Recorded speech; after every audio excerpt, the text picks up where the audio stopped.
catch up again soon. Well, with that, let's turn to our alpha manager for the day. Aman Chowhan of Abakkus Asset Management is with us now. Aman, thank you for joining in. Good afternoon.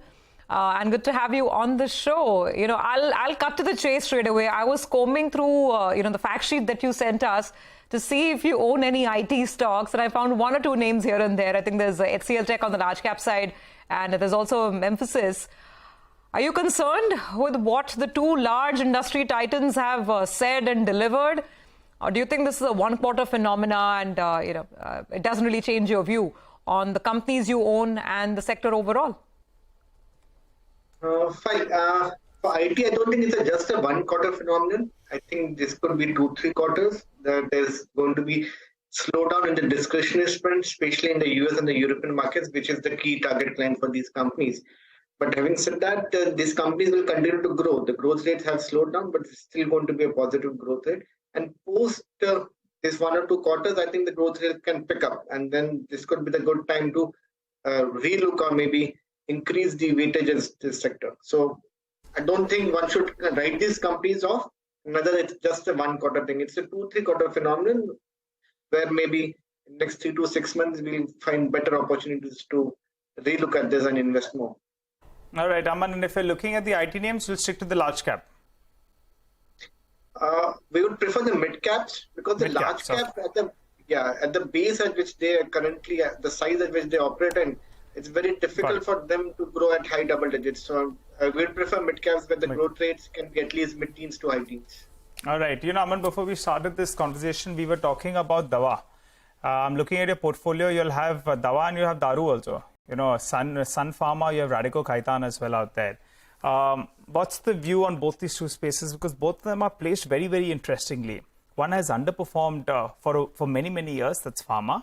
And suddenly we're getting positive reports out there. And, the one that doesn't have any impact, whether there's a slowdown or not, Daru.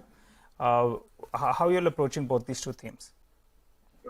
As far as the pharmaceutical sector is concerned, we feel the sector is close to bottoming out. For the March quarter, we're expecting earnings to be sequentially improving versus the December quarter. So YOY, some companies will still report negative growth. But since sequential growth is picking up, which means that the bottoming out process is on, and hence that makes a very interesting case to look at pharma names. Incrementally, over the last few months, we have increased our pharma exposure, and we have a pretty positive view on this sector. As far as the consumption of the discretionary consumption sector is concerned, we are neutral as we speak. Stocks have done well. Valuations are, I'll not say expensive, but they're cheap neither. So hence from here on, I feel there will be more of a market performer, a market return from these sector rather than a big outperformance. So clearly, if you ask me between the two, I will prefer the Dawa. Okay. Aman, don't see any big frontline auto names in your portfolios, at least in terms of top holdings, whether it's two-wheelers, four-wheelers. CVs are doing very well, but you don't have exposure. You've got an exposure to a company like Bosch. Can you tell us the reason why you've stayed away from a large exposure to autos, and what will make you change your view? Yeah, you're right. We don't have direct auto exposure, very little of that. We are more towards auto angs and cap goods versus, say, auto companies. We feel it's the rally that we saw in the auto names in the past 6-9 months was more of tactical. They're underperformed for a very long time, and with metal prices cooling off, the street believed that the margins will come back to these companies, and hence auto was one of the best performing sectors in the last 12 months. We felt it is more of a tactical trade. EV is writing on the wall. Most of the companies that are listed are not prepared for the EV. Whatever small exposure they have, say Tata Motors, which has an EV exposure, or Mahindra, which has EV exposure, but that EV is a very small component of the current total profit pool that they have. And hence, lack of a meaningful EV exposure for the companies, plus we felt it's more of a tactical trade. That's the reason we consciously stayed away from the sector. Okay. Aman, also, I want to talk about financials a bit, because I think the markets, at least the view is very clear that this is one safe sector of the market. And if you're looking to move some money from, say, a sector like IT, a lot of it is finding its way into financials, right? You have ICICI Bank, that's pretty self-explanatory. But I want to understand how you're picking stocks in tier 2, tier 3, beyond banking as well.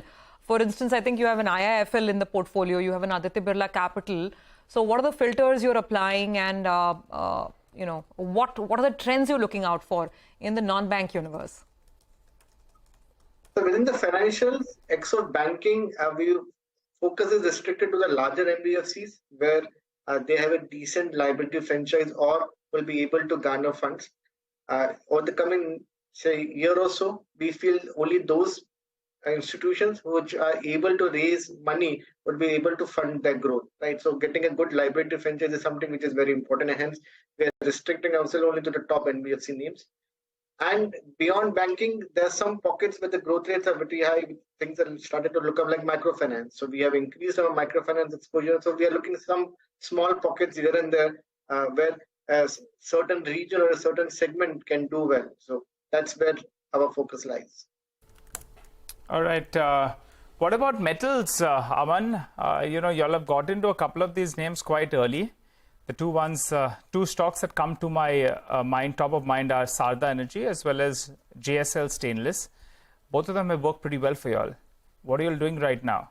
Staying on the sidelines or looking to add some of these names? Staying on the sidelines. We are not adding very aggressively on the metals name, but at the same time, pretty glued on as to what's going on. Some of the metal exposure that we have are also special situations, like the General Group is merging its two entities, and then it will be one of the largest stainless steel producers globally to the other company, which is also seeing some of its mines getting operational, which will add to the cost benefit. So it is just not pure play commodity plays for us. There's also some bottom-up positive triggers in these companies that we own. But overall, as far as commodity is concerned, right now it's pretty, can say, on the sidelines, at least for the next month or so. So, Aman, right now, what is it that you are purchasing and you're comfortable buying? Because IT, you said you will look at buying perhaps 2 to 3 quarters down the line. You're staying on the sidelines when it comes to metals. You know, pharma is something that you've been adding on over the last few months. But what else? What makes it to your buy list today where you are comfortable? So like pharma, industrials and cement specifically is looking good. Cement also is in the process of bottoming out. Sequentially, March quarter is going to be better than the December quarter. And from here on, we expect quarter on quarter things to improve for cement. Input prices are down, coal prices are down, freight prices are down, and growth is still holding on. So the demand for cement is still holding on. And that makes us pretty positive on this. Besides this, industrials is looking good. Manufacturing is picking up in India. Cap goods are looking good. We are just waiting for the better prices in the cap goods space. That space is looking very interesting.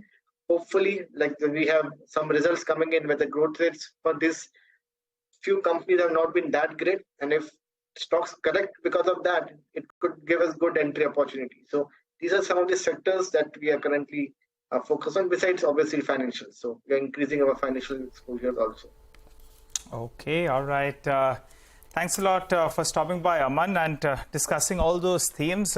You know, we just refer to stocks and then, in fact, we try to get your sense on themes. Good speaking to you as always. We look forward to having a chat with you in the near future.